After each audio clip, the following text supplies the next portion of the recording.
Las oscilaciones pueden propagarse a través de un medio como el aire o el agua, sin transportar materia. Estas perturbaciones mecánicas se llaman ondas. En todos los tiempos hay algunos experimentos que solo son apenas posibles. Son experimentos según el estado del conocimiento. Son prueba de la pericia e ingenuidad de los físicos experimentales más agudos. Un ejemplo de nuestro tiempo sería el intento de detectar las ondas de gravedad que nos llegan de estrellas. A finales del siglo XVIII, un experimento según el estado del conocimiento fue el medir la velocidad del sonido. El sonido nos llega normalmente a través del aire. Si no hubiera aire en esta habitación, ustedes no me oirían cuando hablo. Claro que si no hubiera aire aquí tendrían problemas más graves, pero esa es otra historia. El sonido se propaga muy rápidamente, pero su velocidad no es infinita. Podemos decir que tarda algún tiempo porque podemos oír ecos, por ejemplo, sonidos que se reflejan en paredes alejadas. Y también vemos el relámpago antes de oír el trueno, porque la luz viaja mucho más rápida que el sonido. Hace 300 años, Isaac Newton fue una de las personas que intentó medir la velocidad del sonido. Su medida no crean que fue la mejor de su época. La física experimental es un arte especial, y este no era el punto fuerte de Newton. Pero como él era muy inteligente, resulta interesante ver cómo intentó efectuar esta medición. En el Trinity College, lugar donde vivía y trabajaba, había un largo pasillo donde se producía eco. Y él trató de medir el tiempo que tardaba el sonido en ir y volver por el pasillo. Como instrumento para medir el tiempo utilizó un péndulo simple. Como recordarán, el tiempo que tarda un péndulo en efectuar una oscilación completa depende de su longitud. Él se las arregló para emitir un sonido agudo en el preciso momento en que soltaba el péndulo. Si el péndulo volvía antes que el sonido, es que era demasiado rápido y había que largarlo. Si el sonido regresaba primero, la oscilación del péndulo era muy lenta y había que acortarlo. Y de esta manera Newton se fue acercando más y más a la cantidad exacta de tiempo que tardaba el sonido en ir y volver por el pasillo, midiendo de esta manera la velocidad del sonido. Hoy me gustaría darles una idea general de lo que es el sonido. El sonido es una onda, una perturbación que se propaga a una velocidad definida, como las ondas de esta máquina. Y una buena manera de comenzar nuestra charla sobre ondas es con estos dos osciladores armónicos que están acoplados entre sí.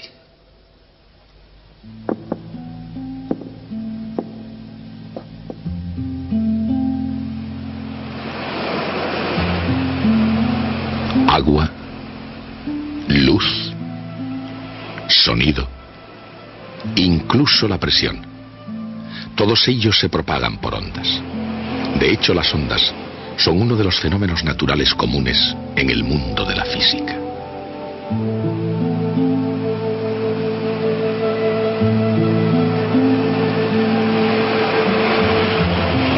Y la naturaleza no es la única que puede formar ondas. La gente puede formar sus propias ondas, y lo han estado haciendo durante mucho tiempo.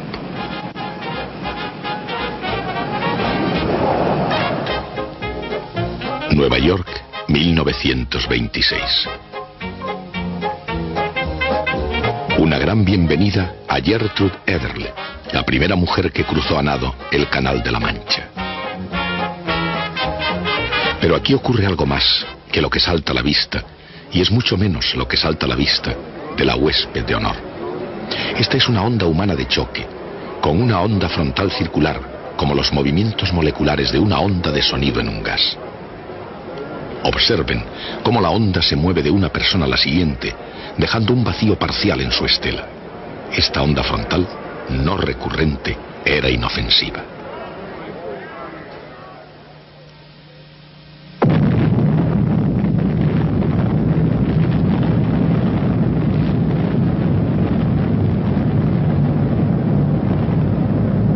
Eniwetok, 1952. La prueba de la primera bomba de hidrógeno. Todo el mundo siente el calor de la primera onda de choque nuclear durante la Guerra Fría. Pero el fenómeno de emitir ondas es muy anterior a 1952, incluso anterior a 1926. Nos lleva al principio de los tiempos y al del universo mismo. La gran explosión.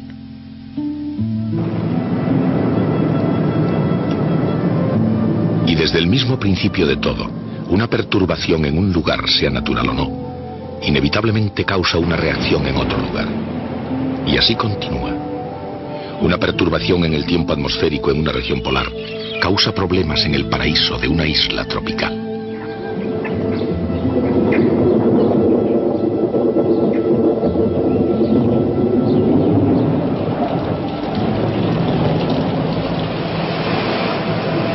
La cadena de acontecimientos terrestres y fenómenos unidos por lazos infinitamente complejos pueden observarse mejor a distancia. Pero se comprenden mejor vistos de cerca. Y es así porque, a pesar de lo complejo que se nos presenta el sistema, hay un principio subyacente que comienza a explicar sus aspectos físicos. Cuando se unen simples sistemas mecánicos, una perturbación en uno de ellos pasará al siguiente.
Cuando se perturba cualquier sistema mecánico estable, la respuesta de la naturaleza es el movimiento armónico simple. Esto es lo que sucede en el caso de un oscilador simple. Pero cuando se unen varios osciladores entre sí, una perturbación en uno de ellos pasa al siguiente. Y así, sucesivamente. Esta es la esencia de una onda mecánica.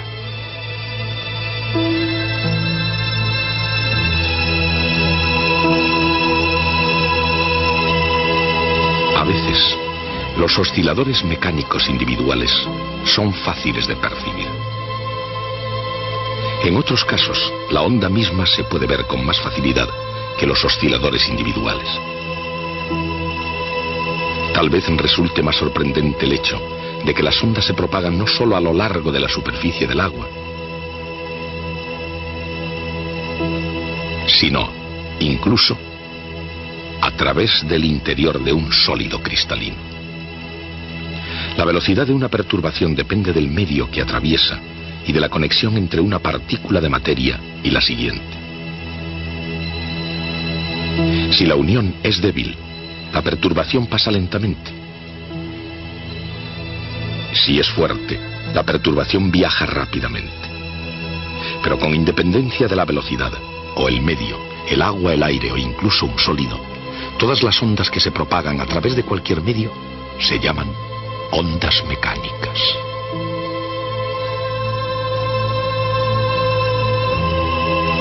Las ondas mecánicas o impulsos pasan a través del cristal, de un átomo a otro, porque cada átomo está ligado a una posición de equilibrio por fuerzas eléctricas. Cuando se los perturba, actúan mecánicamente de la misma forma que las masas unidas por muelles. Cuando un impulso se mueve a través de un sistema, cada oscilador simple no se desplaza muy lejos, pero la perturbación se propaga todo a lo largo.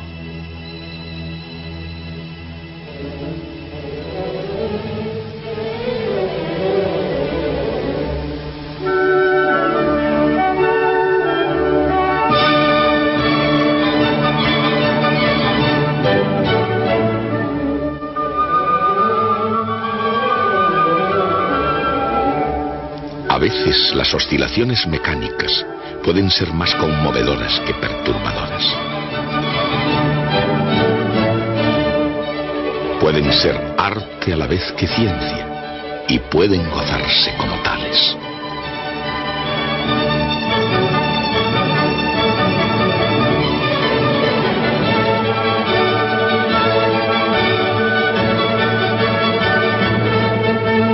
Los instrumentos musicales emiten ondas continuas a través del aire que pueden visualizarse y oírse.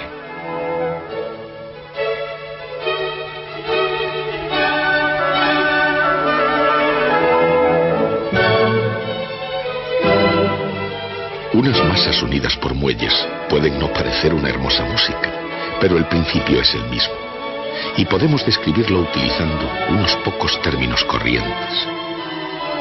Cada onda tiene una amplitud que es la magnitud de la perturbación y que se mantiene a medida que la onda se propaga.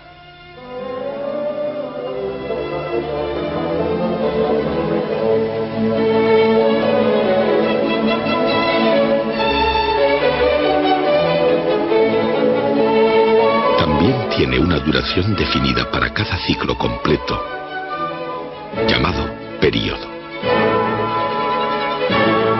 La inversa del período se llama frecuencia.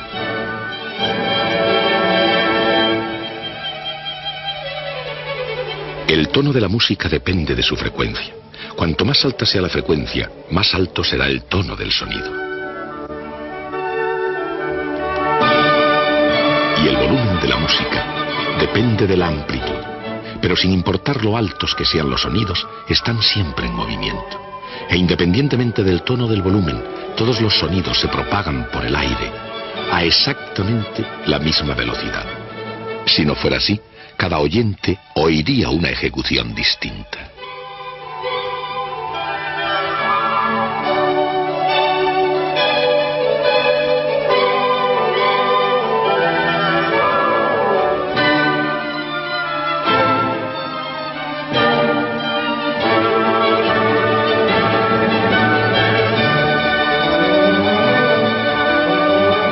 Sea la onda corta y agradable o larga y ruidosa, cada una tiene una distancia definida desde una comprensión a la siguiente, llamada longitud de onda. La longitud de onda es igual al período multiplicado por la velocidad de la onda. O en otras palabras, la frecuencia multiplicada por la longitud de onda es igual a la velocidad. Una baja frecuencia genera una longitud de onda larga, pero la velocidad es la misma.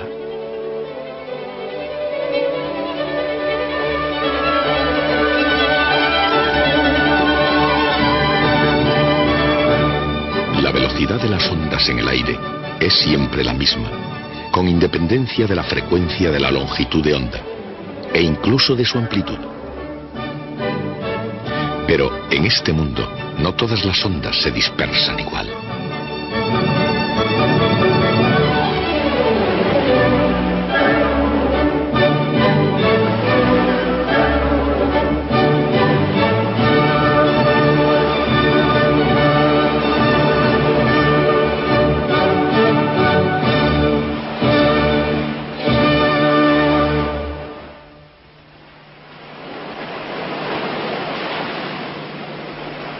Las ondas del sonido y del agua se propagan a velocidades distintas.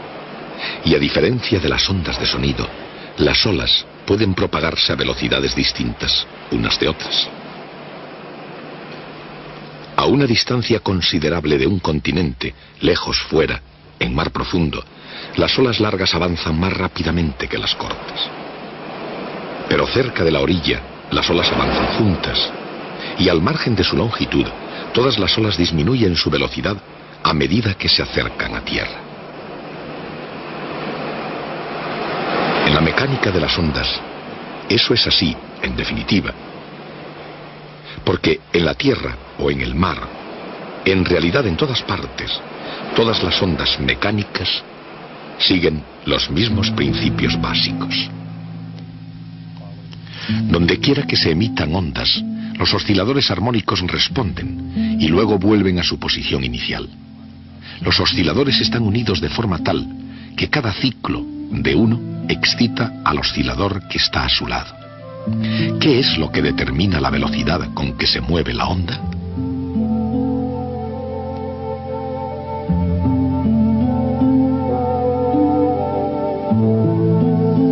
En el caso de masas conectadas por muelles, la velocidad de la onda depende de la rigidez del muelle, de la masa de cada oscilador y de la distancia de equilibrio entre ellas.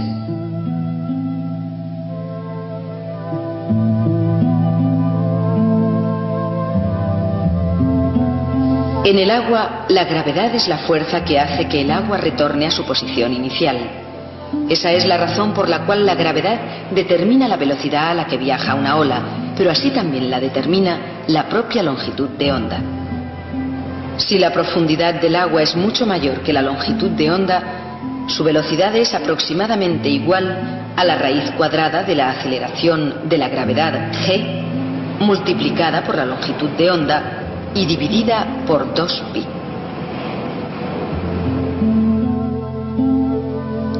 En otras palabras, las olas oceánicas largas se mueven rápidamente, mientras que las ondas cortas se mueven más lentamente. El resultado es que en aguas profundas, las ondas largas pasan bajo los rizos de la superficie. Las olas, ya sean largas o cortas, difieren de las simples ondas mecánicas en otros aspectos. Por ejemplo, las masas y los muelles pueden oscilar a lo largo de la dirección que los conecta. Se llaman ondas longitudinales. Y también se las puede hacer oscilar lateralmente. Estas se llaman ondas transversales. Pero las olas no son ondas longitudinales ni transversales. En vez de ello, cada partícula del agua de la superficie da vueltas alrededor de un pequeño círculo, cada uno de ellos levemente desplazado del siguiente, dando en conjunto la familiar ondulación de la superficie del agua.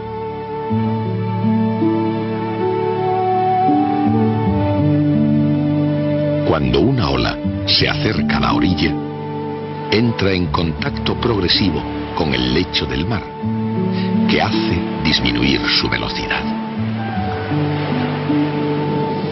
Cuanto más cerca esté la superficie del fondo, más lenta es la ola. En aguas poco profundas, la velocidad de la ola es aproximadamente igual a la raíz cuadrada de la aceleración de la gravedad multiplicada por la profundidad del agua. Cuando esto ocurre, la parte gruesa de la onda se mueve más rápido que la parte delgada, echando a perder la forma senoidal de la ola y, por último, haciendo que la ola rompa.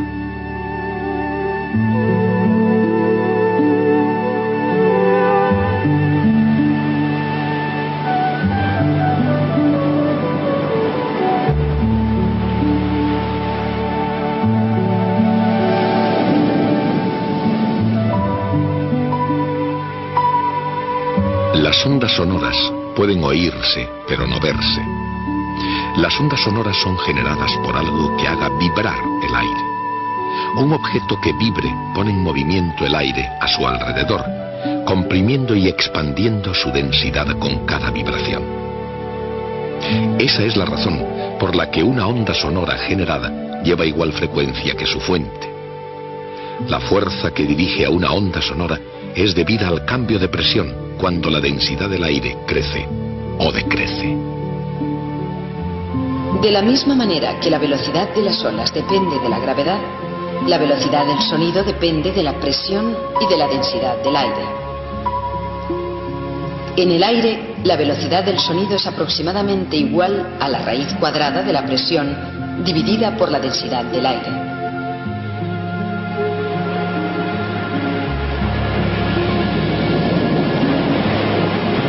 Por todo el mundo, en el lugar más apacible y en el más violento, incontables partículas de materia vibran al unísono.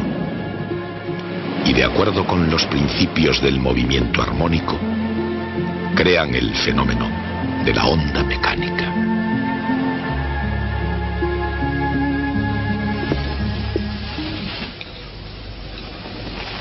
En fin, ahora ya estamos en condiciones de comprender por qué Isaac Newton jugaba con un péndulo en el pasillo del Trinity College. Él había desarrollado su teoría de la velocidad del sonido y determinó que debía ser igual a la raíz cuadrada de la presión atmosférica dividida por la densidad del aire. Y cuando introdujo estos valores para hallar su valor, el resultado fue 979 pies ingleses por segundo. Newton trataba de medir la velocidad para asegurarse de que su teoría era la correcta.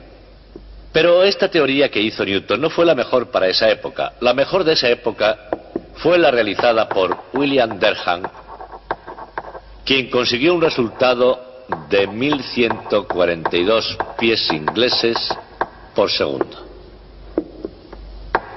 Y en este punto, Newton tuvo que hacer lo que todo científico debe hacer todas las veces.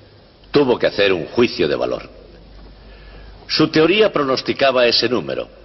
El experimento dio esa medida. Y la pregunta ¿es correcta o incorrecta la coincidencia o no coincidencia de estos números? ¿Es satisfactoria o no es satisfactoria? Hoy día, mirando atrás retrospectivamente, sabemos que lo que Newton hizo fue un absoluto y sorprendente logro intelectual. Porque antes de Newton no había nadie que tuviera ni idea de lo que sería la velocidad del sonido. Newton tuvo la idea, la correcta idea de lo que era el sonido, y calculó una velocidad que era correcta con un margen del 20%, con lo cual debía haber quedado satisfecho. Newton reflexionó sobre esta situación y la encontró total y completamente inaceptable. Y esto fue así porque el empuje continuo de la revolución científica desde Copérnico en adelante era arrojar lo mágico y lo oculto fuera de la ciencia. Newton había introducido en la ciencia su teoría de la gravitación, en la cual invisibles fuerzas actuaban entre cuerpos separados entre sí por grandes distancias y con la absoluta nada entre esos cuerpos, y eso olía magia. La defensa de Newton de su propia teoría de la gravedad era decir que era correcta porque funcionaba bien, es decir, que daba precisas y correctas predicciones numéricas, y eso, dijo, es la verdadera prueba para que en la ciencia sea válida una idea. Pero si la coincidencia precisa es la prueba de la validez de su teoría de la gravitación, también tendría que serlo de su teoría de la velocidad del sonido. Y su resultado estaba equivocado en un 20%. Y Newton se puso a la tarea de hacer correcta su teoría. Lo que él hizo tiene un nombre especial en ciencias, se denomina apaño, y es algo que un científico jamás hace. Este no es un apaño cualquiera, es un apaño hecho por el gran Isaac Newton, en el libro clásico de la ciencia, en el propio Principia. Les voy a contar lo que él hizo, estén atentos. Lo primero que él dijo fue: el sonido se propaga a 979 pies por segundo. No a través del aire, sino a través del espacio entre las moléculas del aire. El sonido en realidad recorre una mayor distancia cada segundo, porque las moléculas mismas están ocupando espacio. ¿Cuánto espacio ocupan las moléculas? Él dijo: sabemos que la densidad del aire es 470 veces menor que la densidad del agua. En otras palabras, si imaginamos un volumen como este, conteniendo aire, dicho aire podría comprimirse en 1 partido 470 de ese volumen, una cosita como esta. Y si hiciésemos eso, la distancia lineal que ocupaba sería 1/9 de la distancia lineal original. La distancia adicional que el sonido recorre en un segundo es 979, que dividido por 9 nos da un suplemento de 108. Si se agrega esta cifra a esa otra, se obtiene 1088 pies por segundo. Un resultado más cercano, pero no bueno aún para Newton. Entonces dice: bueno, el aire es 10% vapor de agua. ¿Que cómo sabe eso? No lo dice. Y por supuesto el agua no participa en este proceso. ¿Por qué no? Él no dice por qué no. Pero dice: cuando dividimos por la raíz cuadrada de la densidad del aire cometimos un error. Debimos dividir por la raíz cuadrada de 9 décimos de la densidad del aire, porque la décima parte restante es agua. Luego debemos agregar a esto 1088 dividido por la raíz cuadrada de 0,9, es decir, un 5% adicional, alrededor de 55 pies. Si se añade 55 pies a esta cifra, se obtiene 1143 pies por segundo, que se parecen a los 1142 pies por segundo, y Newton se quedó satisfecho. De esa forma, Sir Isaac Newton hizo que la ciencia y la razón triunfaran sobre lo mágico y lo oculto. Hasta el próximo día. La verdadera razón de la discrepancia entre el cálculo de Newton y la velocidad medida del sonido es que el aire se calienta cuando se le comprime, causando una recuperación ligeramente más rápida que la esperada. El efecto es tan sutil que no sería descubierto hasta un siglo después de la muerte de Newton.